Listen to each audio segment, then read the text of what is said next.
बच्चों, कैसे हैं आप लोग। आशा करती हूँ कि आप सभी अच्छे हो। बच्चों, शुरू करते हैं आज का अध्याय संवाद लेखन। संवाद यानी कि बातचीत करना। तो बच्चों, बातचीत या वार्तालाप को संवाद कहते हैं। हम संवाद या बातचीत के द्वारा अपनी बात को दूसरों से कहते तथा दूसरों की बात को समझते हैं। बातचीत का हमारे जीवन को आगे बढ़ाने में विशेष योगदान होता है।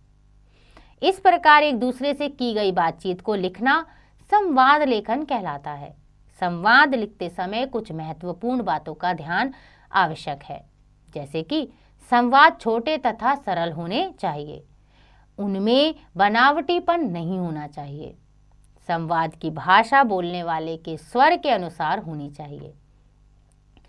संवाद लेखन के कुछ उदाहरण निम्नलिखित हैं। तो बच्चों, संवाद लिखते समय हमें ध्यान रखना है कि हम बनावटी ना बने और जब हम संवाद लिखें तो वो छोटे और सरल हों। तो आइए पढ़ते हैं कुछ उदाहरण जिसमें बताया गया है कि कैसे हम आपस में बातचीत करते हैं और उसको लिखते हैं। तो पहला उदाहरण है, दो किसानों के बीच फसल बोने के विषय में संवाद। किशन यानी कि किसान जो है वो कह रहा है, सुनाओ भाई, कौन सी फसल बोने की तैयारी है। रामू, भाई ज्वार बाजरा ही बोना है। किशन, क्यों, चावल की फसल नहीं उगानी क्या।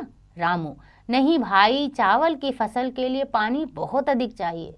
हमारे क्षेत्र में पानी की काफी कमी है। किशन, क्या सिंचाई के उपयुक्त साधन उपलब्ध नहीं है।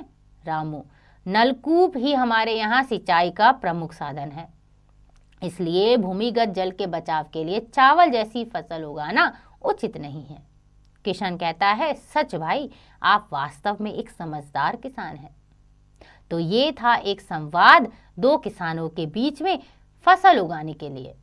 दूसरा संवाद है, साइकिल मंगवाने के लिए पुत्र का पिता को संवाद, यानी कि पुत्र का पिता से क्या संवाद हो रहा है, क्या बातचीत हो रही है।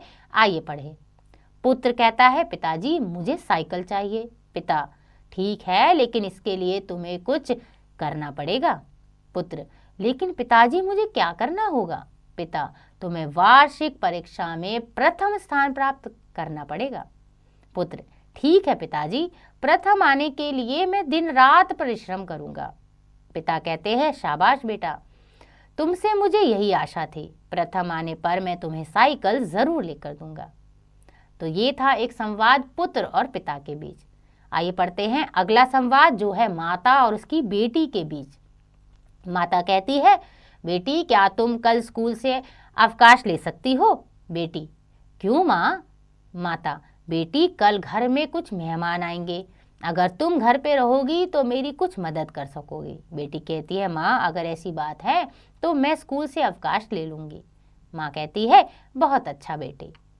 तो बच्चों, ये था तीसरा संवाद जो था माता और उसकी बेटी के बीच।